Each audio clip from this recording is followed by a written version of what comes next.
السلام علیکم ورحمۃ اللہ وبرکاتہ۔ الحمد للہ والصلاة والسلام علی رسول اللہ۔ اشہد ان لا الہ الا اللہ وحدہ لا شریک لہ واشہد ان محمدا عبدہ ورسولہ وبعد۔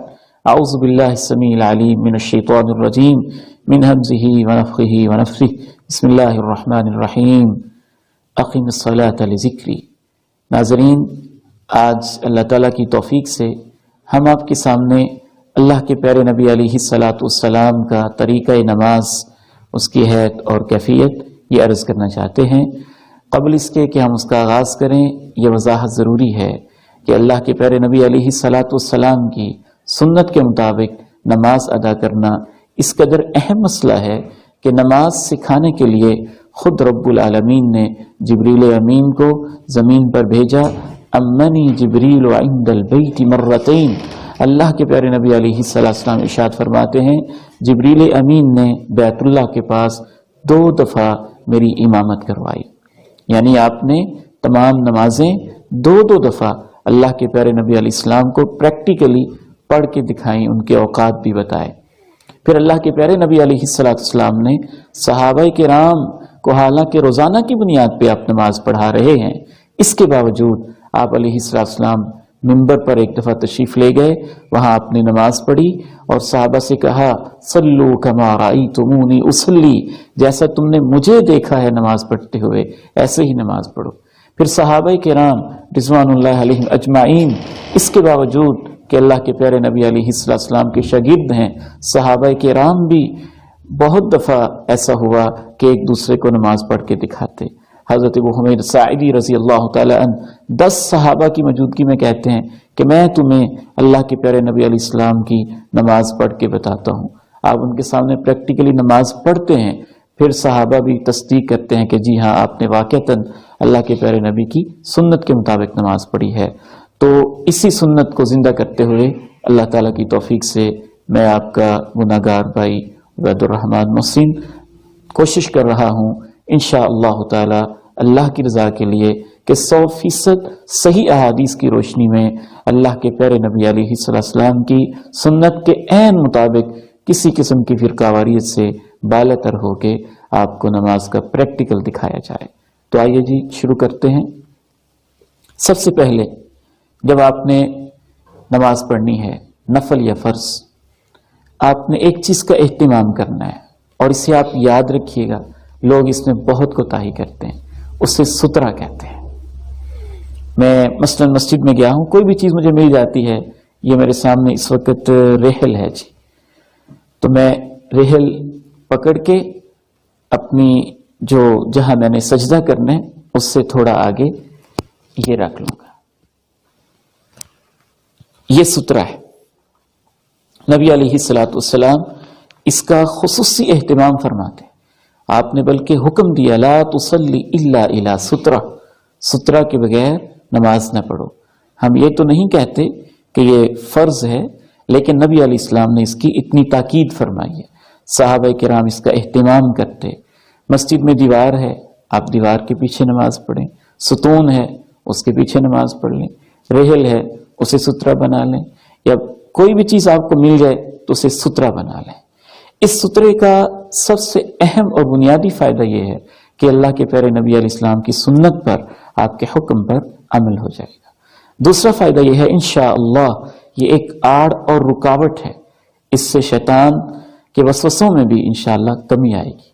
تیسرا فائدہ یہ ہوگا کہ نمازی سترے کے پیچھے سے آرام سے گزر جائیں گے، کسی کو پریشانی نہیں ہوگی گزرنے میں۔ بعض لوگ کیا کرتے ہیں، مسجد میں آئے بس سستی اور کوتاہی، بالکل پچھلی صف میں جا کے کھڑے ہو گئے، اب نمازی آگے سے پریشان ہے، گزرنے کی ضرورت ہے۔ تو اس لیے اس چیز کا خصوصی اہتمام کرنا چاہیے۔ اگر آپ نے اس کا اہتمام کیا ہوا ہے تو پھر یہ یہاں سے لے کر سترے تک یہ آپ کی جگہ ہو گئی ہے۔ عبادت گزار نمازی کا اس پر حق ہے، کسی کو یہاں سے گزرنے کی اجازت نہیں ہے۔ آپ نے سترے کا اہتمام کر لیا، سترے کا اہتمام کر کے ظاہر ہے نیت دل کا نام ہے کہ آپ کے دل میں نیت ہے، آپ کو پتہ ہے آپ ظہر کی نماز پڑھ رہے ہیں، عصر پڑھ رہے ہیں، آپ مغرب پڑھ رہے ہیں، عشاء پڑھ رہے ہیں، جو بھی آپ پڑھ رہے ہیں، آپ کے دل میں آپ کے دل میں جو نیت موجود ہے تو وہ کافی ہے۔ جو لوگوں نے نیت بنائی ہوئی ہے کہ 2 رکعت فرض نماز، 4 رکعت فرض نماز، پیچھے اس امام کے، یا اس طرح، آپ کسی دنیا کے شخص سے پوچھیں کہ اللہ کے پیارے نبی علیہ الصلوۃ والسلام نیت کے الفاظ کیا کہتے تھے۔ ساری نماز عربی میں ہے تو ظاہر نیت کے الفاظ عربی میں کوئی تو بتائے۔ دنیا کا کوئی انسان اس بات کو نوٹ کر لیجئے، بڑے سے بڑا جو بھی اس کا دعویٰ ہو، آپ کو یہ نہیں بتا سکتا کہ نبی علیہ السلام نماز کی نیت کن الفاظ سے کرتے تھے۔ اس لیے نہیں بتا سکتا کہ وہ الفاظ ثابت ہی نہیں ہیں۔ تو اس کے بعد آپ نماز شروع کریں گے، تکبیر تحریمہ سے نماز شروع ہوتی ہے۔ آپ یوں اپنے ہاتھ اٹھائیں گے، کندھوں تک اٹھا لیں، یہ بھی ثابت ہے، کانوں تک اٹھا لیں، یہ بھی ثابت ہے۔ نہ تو بالکل اس طرح سے ہاتھوں کو بند رکھیں، نہ ان کو زیادہ کھلا رکھیں، جیسے عام فطری طور پر ہاتھ ہوتے ہیں ایسے ہی آپ رکھیں گے، ان کو قبلہ رخ کریں گے۔ نہ ایسے پکڑنے چاہیے، یہ بھی غلط لوگوں کا طریقہ ہے، نہ ایسے کرنے چاہیے، یہ بھی غلط طریقہ ہے۔ بعض لوگ بہت کوتاہی سستی کرتے ہیں، یہ رفع الیدین ہے، یہ اللہ کے نبی علیہ السلام کی سنت تو نہیں ہے، سنت پہ عمل نہیں ہو رہا۔ دیکھیے ہم لوگ چھوٹی چھوٹی چیزوں میں کتنی سختی کرتے ہیں، کالجز میں، یونیورسٹیز میں، چھوٹی سی ایک یونیفارم پہ لوگ کتنی سختی کرتے ہیں، کلر کو چیک کرتے ہیں، شوز کو چیک کرتے ہیں۔ آپ ٹریننگ دیکھ لیں، آپ مختلف قسم کی ریہرسل دیکھ لیں، کیا کیا ڈسپلن ہے جن کی ہم پابندی کرتے ہیں۔ تو کیا نماز ہی ایک ایسی چیز ہے کہ اس میں ہم اپنی اپنی مرضی کے مطابق پڑھتے جائیں گے؟ نہیں، آپ کا حکم ہے صلو کما رأیتمونی اصلی، تو اس میں سستی نہیں کرنی، ایسے بھی نہیں کرنا، یوں بھی نہیں کرنا، ایسے بھی نہیں کرنا۔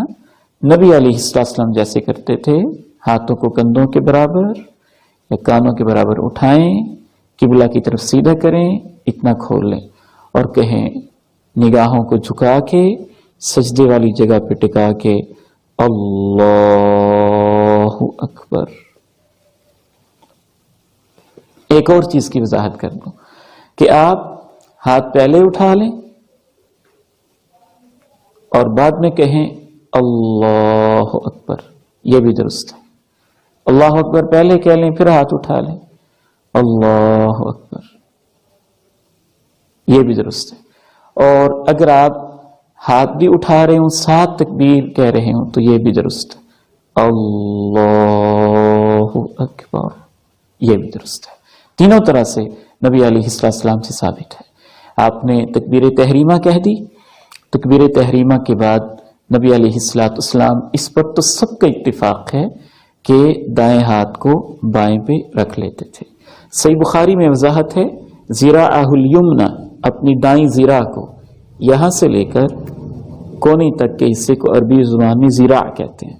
صحیح بخاری جو اصح الکتب بعد کتاب اللہ ہے، اس میں وضاحت ہے کہ ذراعہ الیمنی، دائیں ذراع کو علی الیسری، بائیں پہ رکھ لیتے ایسے۔ جب آپ ایسے رکھیں گے تو ڈیفینیٹلی ایسے رکھے جائیں تو یہ ناف کے نیچے نہیں جاتے۔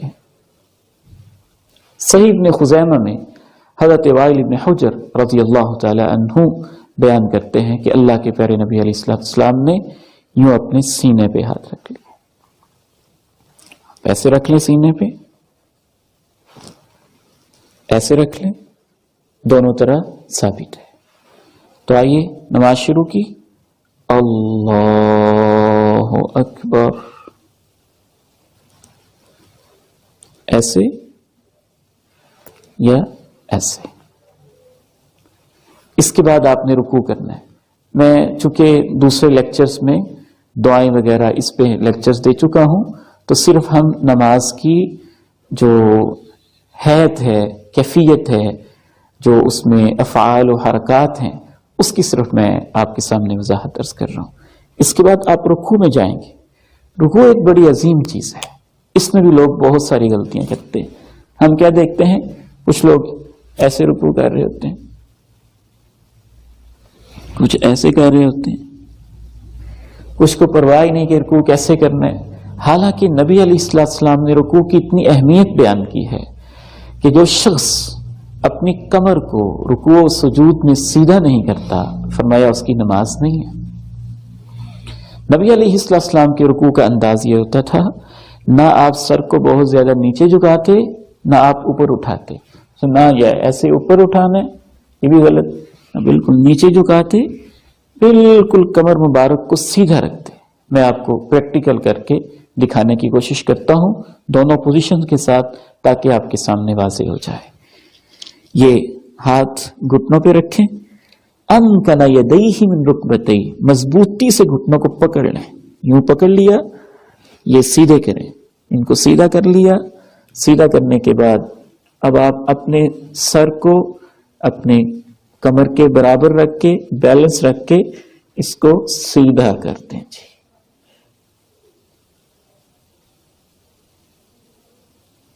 ایسے چلو ایسے۔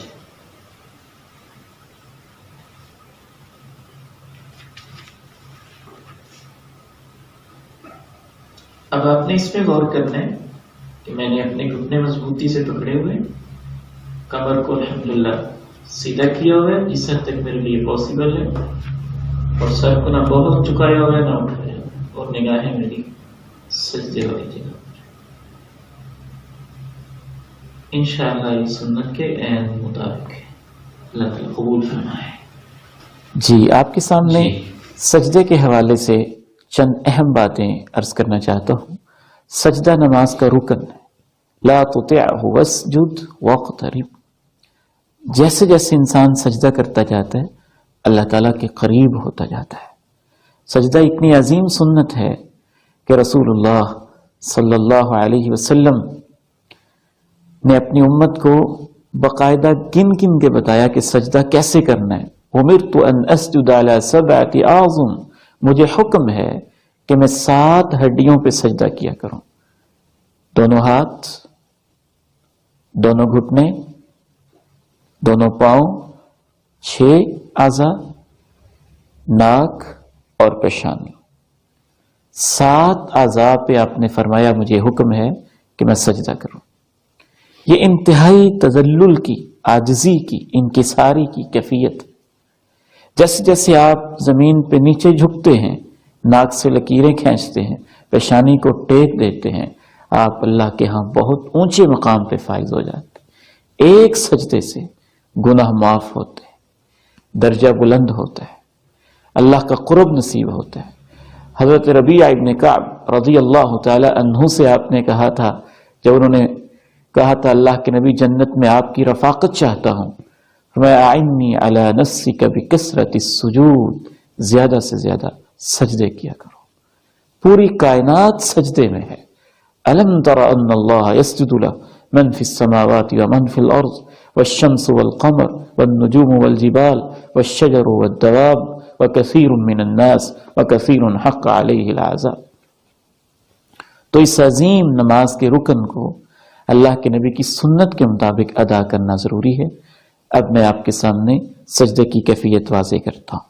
سجدے کے لیے جاتے ہوئے آپ اپنے مصلی پہ کھڑے ہیں تو آپ نے وَلْيَضَعْ يَدَيْهِ قَبْلَ رُكْبَتَيْهِ، بڑے مہذب انداز سے ہاتھوں کو زمین پہ پہلے رکھ دینا ہے، اونٹ جیسی، جانوروں جیسی بیٹھنے کی کیفیت نہ ہو، انتہائی شائستہ اور ادب کے ساتھ۔ اللہ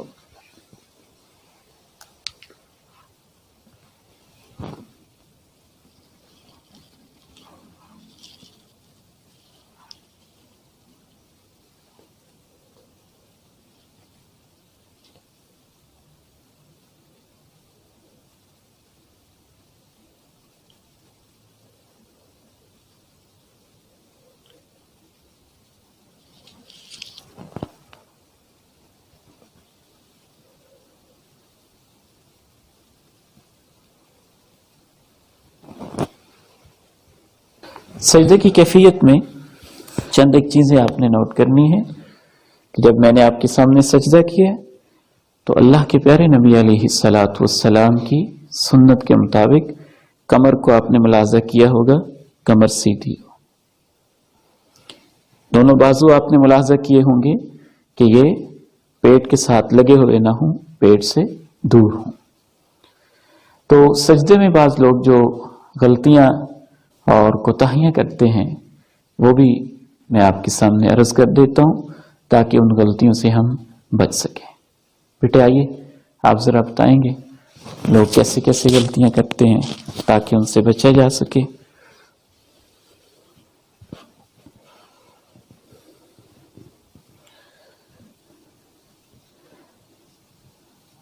اچھا جی، ایک کامن غلطی یہ ہے کہ لوگ اپنے بازو اپنے پہلوؤں سے دور نہیں کرتے، ساتھ میں لا لیں، بالکل غلط طریقہ ہے۔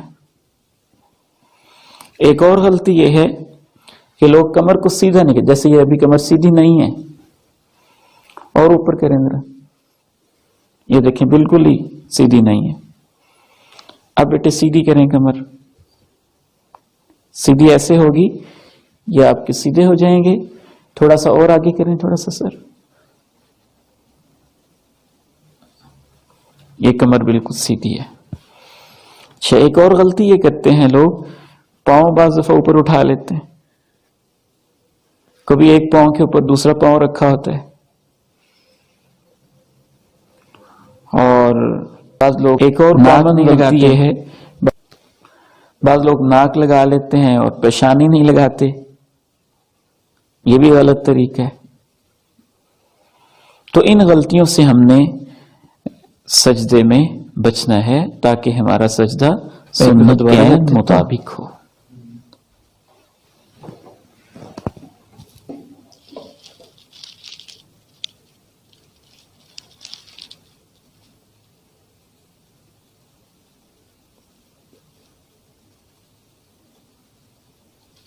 یہ غور سے دیکھیے گا، نبی کریم صلی اللہ علیہ وسلم جب تشہد میں بیٹھتے تھے، تشہد دو ہوتے ہیں، 2 رکعات میں جو ہم بیٹھتے ہیں 4 رکعات والی نماز میں، دوسری رکعت پہ جو التحیات ہے اس کو پہلا التحیات، پہلا قعدہ یا پہلا تشہد کہتے ہیں، اور جو چوتھی رکعت میں ہے اس کو آخری قعدہ یا آخری التحیات کہتے ہیں۔ جو پہلا تشہد ہے اس میں نبی کریم صلی اللہ علیہ وسلم یوں بیٹھتے تھے، اپنا بایاں پاؤں نیچے بچھا دیتے، اس کے اوپر آپ تشریف فرما ہوتے، اور دایاں پاؤں نصب الیمنا نصبا، اس کو یوں گاڑ دیتے۔ آپ غور فرمائیے، میری انگلیاں قبلہ رخ ہے اور پاؤں کھڑا ہوا ہے، یہ سنت کے عین مطابق ہے پہلے التحیات میں بیٹھنے کا طریقہ۔ جو آخری قاعدہ ہے اس میں پیارے نبی علیہ الصلاۃ والسلام حدیث مبارکہ میں آتا ہے کہ آپ دائیں کو کھڑا ہی رکھتے لیکن بایاں پاؤں تھوڑا سا باہر نکال دیتے اور نیچے بیٹھتے، نیچے تشریف فرما ہوتے۔ یہ کیفیت ہوگی۔ بہتر ہے کہ آپ کو یہ بھی بتا دیا جائے 2 سجدوں کے درمیان بیٹھنے کا طریقہ۔ 2 سجدوں کے درمیان میرے انتہائی محترم بھائیو اور عزیزو، نبی کریم صلی اللہ علیہ وسلم سے اپنے دست مبارک کو گھٹنوں پر رکھنا بھی ثابت ہے، یہ گھٹنوں پر رکھ لیے، اور نبی کریم صلی اللہ علیہ وسلم سے رانوں پر رکھنا بھی ثابت ہے، یعنی گھٹنوں سے کچھ پیچھے۔ 2 سجدوں کے درمیان آپ دونوں طرح سے بیٹھ سکتے ہیں۔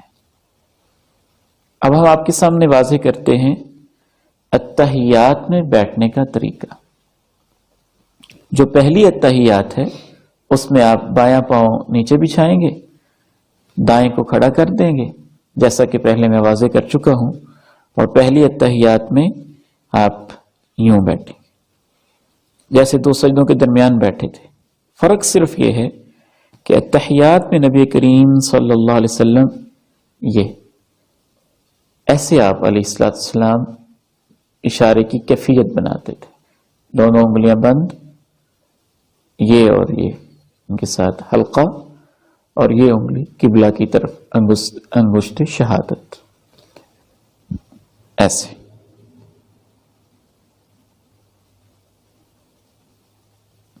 آخری اتحیات میں بیٹھنے کا جو طریقہ ہے وہ بھی سیم. یہاں ہاتھ رکھ لیں، یہاں رکھ لیں، اور آخری اتحیات میں بھی آپ نے یہ کیفیت ایسے ہی بنانی ہے. اور یہ آپ کے سامنے میں پہلے واضح کر چکا ہوں کہ آخری اتحیات میں یہ پاؤں آپ نے باہر نکالنے. پیارے نبی علیہ السلام اپنا بایاں پاؤں باہر نکالتے، نیچے تشریف فرما ہوتے اور دایاں پاؤں آپ کھڑا کر لیتے. بعض دفعہ آپ دونوں پاؤں بھی آخری اتحیات میں باہر نکال لیتے. ظاہر ہے اس طرح تب ہو سکتا ہے جب آپ امام ہوں یا انفرادی طور پہ نماز پڑھ رہے ہوں. آپ جماعت میں ہو تو پھر تو ظاہر ہے اس سے دوسرے شخص کو تکلیف ہوگی، تو پھر اس سنت پہ عمل نہیں ہو سکتا.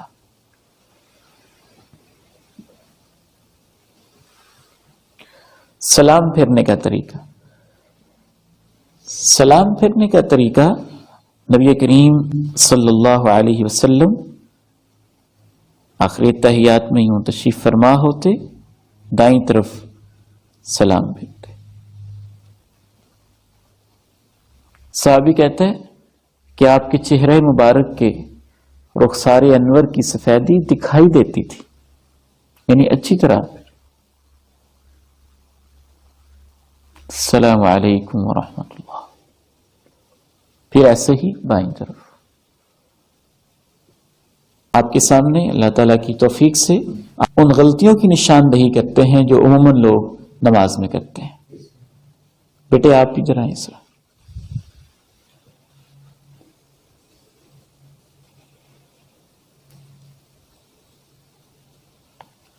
صلی اللہ سیدھا رکھ لیں.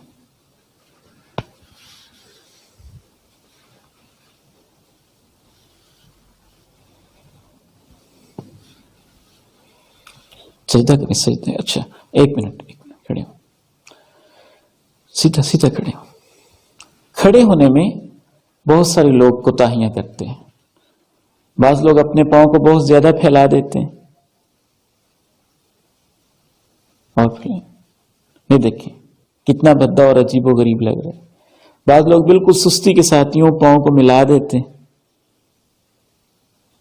یہ دونوں طریقے غلط ہیں. آپ اس چیز کا خصوصی اہتمام کریں گے کہ نبی کریم صلی اللہ علیہ وسلم اپنی جسامت کے مطابق پاؤں کھولتے تھے. اپنی جسامت کے مطابق پاؤں کھولیں گے، نہ ان کو زیادہ پھیلائیں اور نہ ہی اپنے پاؤں کو زیادہ کلوز کریں.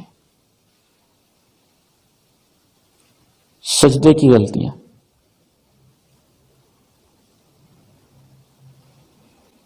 بعض لوگ پاؤں کے اوپر پاؤں رکھ لیتے ہیں. یہ مسنون طریقہ نہیں ہے. بیٹھیے. اتحیات میں بیٹھنے کی غلطیاں. بعض لوگ اتحیات میں ایسے بیٹھے ہوتے ہیں. یہ طریقہ بھی اتحیات میں بیٹھنے کے لیے مسنون. رفع یدین کے بارے میں آپ کے سامنے چند گزارشات رکھنا چاہتا ہوں. رفع کا معنی اٹھانا، یدین کا معنی دونوں ہاتھ. دونوں ہاتھوں کو نماز کے اندر اٹھانا ہمارے سلف صالحین کہا کرتے تھے شیء تزین بہ صلاتک، یہ نماز کی زینت ہے. کیا عاجزی ہے، تواضع ہے. آپ اللہ کے سامنے سرنڈر کرتے ہیں، بار بار اپنے خالی ہاتھ ہونے کا ایک اظہار کرتے ہیں. تو یہ سنت بہت سارے ہمارے مسلمان احباب اس پر صرف ایک دفعہ عمل کرتے ہیں، جبکہ نبی کریم صلی اللہ علیہ وسلم 4 موقعوں پہ اس سنت مبارکہ پہ عمل فرماتے تھے. یعنی نماز میں 4 ایسی جگہ ہیں جہاں پہ ہاتھ اٹھانا پیارے نبی علیہ السلام کی سنت مبارکہ ہے. تکبیر تحریمہ کے وقت اللہ اکبر،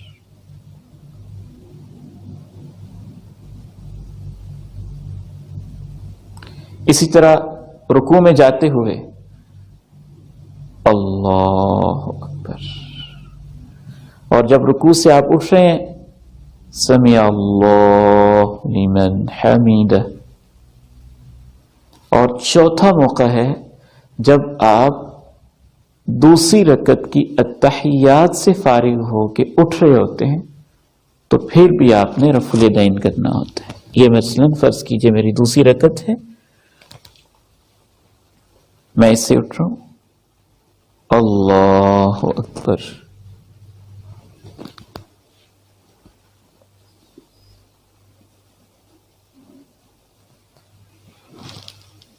تو چار مقامات پہ یہ اللہ کے پیارے نبی علیہ السلام کی سنت مبارکہ ہے.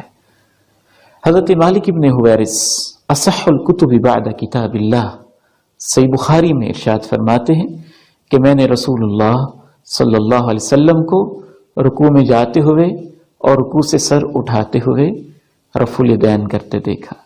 سیدنا حضرت عقبہ بن عامر رضی اللہ تعالی عنہ ارشاد فرمایا کرتے تھے کہ اللہ رب العزت ایک رفع الیدین سے انسان کو 10 نیکیاں نصیب فرماتا ہے. ایک رفع الیدین سے 10 نیکیاں نصیب فرماتا ہے. حضرت امام ابن حجر رحمہ اللہ فتح الباری میں لکھتے ہیں کہ 50 صحابہ کرام جن میں 10 مبشرہ بھی ہیں ان سے یہ رفع الیدین کی سنت منقول ہے. امام ابن قیم رحمہ اللہ تعالی ارشاد فرماتے ہیں کأنہ رأی عین. رفع الیدین کے بارے میں احادیث اتنی صحیح ہیں یوں جیسے ہم نے اللہ کے پیارے نبی علیہ السلام کو اپنی آنکھوں سے دیکھا ہو کہ آپ رفع الیدین کر رہے ہیں. یہ اللہ کے پیارے نبی علیہ السلام کی عظیم سنت مبارکہ ہے. بعض ہمارے بھائی یہ سمجھتے ہیں کہ شاید یہ پہلے تھا بعد میں منسوخ ہو گیا. حضرت سیدنا وائل ابن حجر رضی اللہ تعالی عنہ 9 ہجری میں انہوں نے اسلام قبول کیا ہے. تشریف لائے تو انہوں نے اللہ کے پیارے نبی علیہ السلام کو رفع الیدین کرتے دیکھا. آئندہ سال پھر آئے 10 ہجری میں تو اللہ کے پیارے نبی علیہ السلام کو رفع الیدین کرتے دیکھا. تو 10 ہجری کے بعد 11 ہجری میں آپ علیہ السلام ربیع الاول کے مہینے میں اللہ تعالیٰ کے پاس چلے گئے. تو حضرت وائل ابن حجر کی حدیث سے یہ ثابت ہوتا ہے کہ اللہ کے پیارے نبی علیہ السلام اپنی زندگی کے آخری سال تک رفع الیدین فرماتے رہے ہیں. اللہ تعالیٰ ہمیں اس عظیم سنت کو زندہ کرنے اور اس پہ اللہ کی رضا کے لیے عمل کرنے کی توفیق نصیب فرمائے. اللہ کے پیارے نبی علیہ السلام نے ایک شخص کو دیکھا مسجد میں آیا، اس نے جلدی جلدی نماز پڑھی ہوگی، آپ کو سلام پیش کیا تو آپ علیہ السلام نے فرمایا ارجع فصلی فإنک لم تصلی، جاؤ واپس جاؤ نماز پڑھو، تم نے تو نماز پڑھی ہی نہیں ہے. گویا جو نماز سنت کے مطابق نہیں ہے وہ نماز اللہ کے نزدیک ایسے ہے جیسے آپ نے پڑھی ہی نہیں ہے. بعض لوگوں کی یہ غلطی ہے کہ بہت جلدی جلدی نماز پڑھتے ہیں، جلدی سے رکوع، جلدی سے سجدہ. تو یہ جلدی جلدی جو سجدے ہیں نا، اس کو اللہ کے پیارے نبی علیہ السلام نے ٹھونگے کہے. یہ سجدے نہیں، یہ ٹھونگے ہوتے ہیں.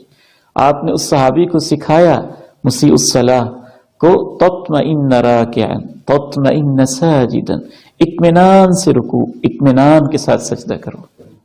نماز کی غلطیوں میں سے ایک بڑی خطرناک غلطی ہوتی ہے نماز میں فضول حرکات کرنا.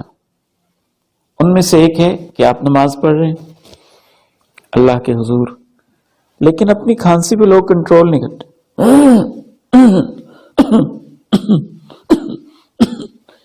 ایک تو ہے کہ آپ کے آؤٹ آف کنٹرول ہے، لیکن بعض لوگ بلا وجہ کھنگاتے رہتے ہیں یا اس کو کنٹرول کرنے کی کوشش نہیں کرتے، جس سے باقی نمازی بھی ڈسٹرب ہو رہے ہوتے ہیں. ایک اور غلطی جو نماز کے اندر لوگ کرتے ہیں وہ ہے جھانکنا. آپ نماز پڑھ رہے ہیں،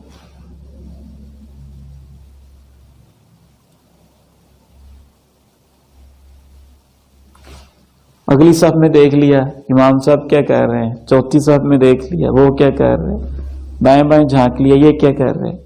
اللہ کے نبی علیہ السلام نے اسے فرمایا کہ یہ شیطان ڈاکہ ڈال رہا ہوتا ہے اور بندے کی نماز میں سے وہ حصہ کھینچنے کی کوشش کر رہا ہوتا ہے.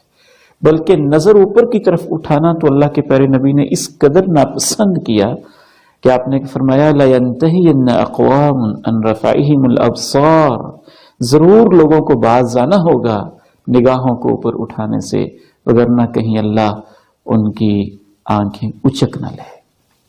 سخت ناراضی کا آپ نے اظہار فرمایا.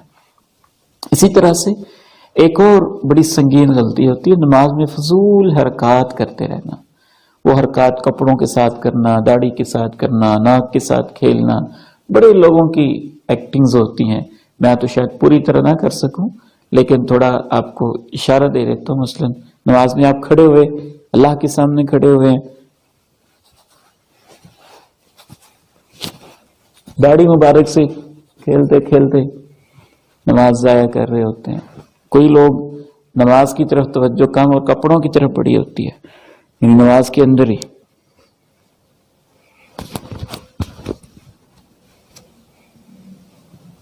یہ بھی ایک غلطی ہے، یہ بھی ہمیں نہیں کرنی چاہیے. ایک اور غلطی لوگ کرتے ہیں لباس کے حوالے سے، کپڑوں میں ان کو ایسے کر لیتے ہیں نماز میں. یا وضو کر کے آئے آپ اور یہ ایسے تھے تو ان کو ایسے ہی رہنے دیا. نبی علیہ السلام نے نماز میں کپڑوں کو اس طرح سے سمیٹنے سے منع کیا، ان کو ایسے کریں. تمام اعضاء آپ کا پورا لباس اللہ کے حضور سجدہ کر رہا ہو. ایک اور غلطی جو لوگ نماز کے اندر کرتے ہیں لباس کے ریفرنس سے، وہ ہے کہ ان کی شلوار یا پینٹس وغیرہ یہ ٹخنوں سے بالکل نیچے ہوتی ہے. میں نے تو ویسے سلوائی ہی چھوٹی ہوئی نیچے جا ہی نہیں سکتی، تو ان کی بالکل ٹخنوں سے نیچے ہوتی ہے. نبی علیہ السلام کی تعلیمات کے مطابق عام حالات میں بھی لباس کو ٹخنوں سے نیچے رکھنا جائز نہیں ہے. نماز میں تو پھر اور زیادہ اس کا اہتمام اور زیادہ اس کا خیال کرنا چاہیے. ایک اور سنگین غلطی، ایک بڑی سنگین غلطی جو اس دور میں بالخصوص شروع ہوئی ہے، وہ ہے موبائل کا فتنہ.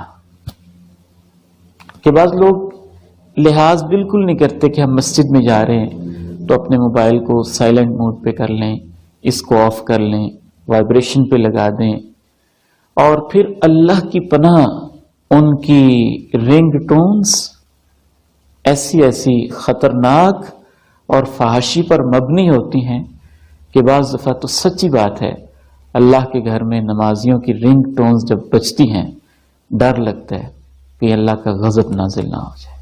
آپ نمازی ہیں، اللہ کو ماننے والے ہیں. عام حالات میں بھی آپ کی تو رنگ ٹون کوئی سلجھی ہوئی سنجیدہ ہونی چاہیے. گانوں کے اوپر مبنی، فلموں کے اوپر مبنی اس طرح کی رنگ ٹونز جو ڈانس سے متعلقہ کسی چیز کا اظہار ہو، کسی گانے کا اظہار ہو، یہ تو لگانا ویسے ہی ایک مہذب انسان کو، ایک مسلمان کو زیب نہیں دیتا. اور پھر مسجد میں آ کے یہ حرکات، تو نبی علیہ السلام نے مسجد میں آوازوں کا اٹھنا اسے قیامت کی نشانی قرار دیا ہے. ایک اور سنگین غلطی کہ انسان ہے، آپ بھول گئے اپنے موبائل کو آپ آف نہیں کر سکے، سائلنٹ موڈ پہ نہیں لگا سکے. اب وہ نماز پڑھ رہے ہیں، رنگ بجی جا رہی ہے، ساری مسجد میں شور ہو رہا ہے، اور وہ ماشاءاللہ اب اتنے متقی ہیں کہ موبائل کو نکال کے بند کرنا تقوی کے خلاف سمجھتے ہیں. بھئی اللہ کے بندے، آپ کی اس رنگ ٹون کی وجہ سے پوری مسجد کی نماز اور اس کا سکون برباد ہو رہا ہے. تو اب آپ نماز ہی کی خاطر جو آپ سے غلطی ہوئی ہے اس موبائل کو یوں نکال کے ایسے پتہ ہوتا ہے بٹن کہاں سے بند ہوتا ہے، اس کو بند کر دیں، آف کر دیں، شروع ہو جائے. تو یہ حرکت آپ نے، اگرچہ آپ کو چاہیے تھا پہلے آف ہوتا، لیکن غلطی ہوگی تو اس کا ازالہ بھی تو کرنا ہے. یہ تو نہیں کہ اس غلطی کی وجہ سے سب کی نماز آپ خراب کر رہے ہیں. ایسے جیب میں ہاتھ ڈالیں، اس کو بند کر دیں. یہ نہیں ہے. بعض لوگ یہ غلطی بھی کرتے ہیں کہ موبائل بند کر پہلے دیکھ لیتے ہیں کال کس کی ہے. یہ تو نماز کے آداب کے بالکل منافی ہے، انتہائی غیر سنجیدہ حرکت ہے، آپ کے لیے قطعاً جائز نہیں. اس کو بند کریں اس نیت سے کہ میری نماز بھی ڈسٹرب نہ ہو، باقی نمازیوں کی نماز. ایسے اس کو بند کر دیں، ایسے بند کر دیں، یا بند کرنے کی خاطر آپ کو کوئی بٹن وغیرہ اس کا دیکھنا پڑتا ہے تو دیکھ کے بند کر دیں. لیکن یہ نہ دیکھیں کہ کال کس کی آ رہی ہے، کس کا میسج آیا ہوا ہے. یہ تو بہت غیر سنجیدہ حرکت ہوگی.